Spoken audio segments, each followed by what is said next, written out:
दासिमबो नैबे गोदान भिडिअखौ फुल नायाखै अब्ला नैबे भिडिअनि गेजेरजों नायनानै लादो।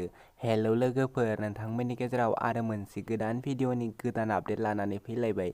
बे गोदान भिडिअनि फुल आपडेटखौ मिथिनो थाखाय नैबे भिडिअखौ जोबजासिम नायलां, होनब्लासो मिथिगोन नैबे गोदान भिडिअखौ बबे चेनेलाव होदों आरो आं बिथांमोननि नैबे चेनेलखौ लास्टाव बुंनानै होगोन।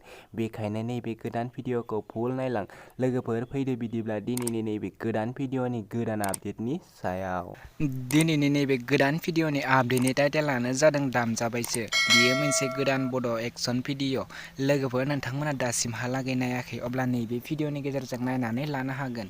बे भिडिअनि आर्टिस्टफोरानो जादों देतसुं, मिथिंगा, मनुज, कृष्णामणि, शब आरो प्रणब। बे भिडिअखौ बिथांमोना अलरेडि फुल आपल'ड खालामनानै होखाबाय। नोंथांमोना नायनो थाखाय बिथांमोननि इउटुब चेनेलाव थांनो नांगोन। लोगोफोर, आरो नैबे भिडिअआ जोबोरैनो मोजां जादों। बे भिडिअनि प्रडिउसारानो जादों उदां आरो सानफुल, आरो नैबे भिडिअनि स्ट'रि स्क्रिप्टआनो जादों उदां आरो डिरेक्सनानो जादों उदां।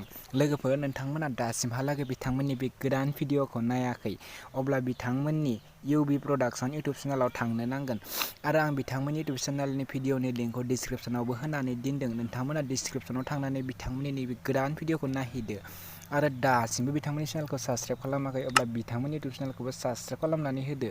बिदिब्ला लोगोफोर, दिनैनि नैबे गोदान भिडिअनि गुसुं आपडेटआ बेनोसै। आंनि चेनेलखौबो साबस्क्राइब खालामनानै गालांदो बेफोरबायदिनो गोदान भिडिअनि आपडेट मोनबाय थानो थाखै।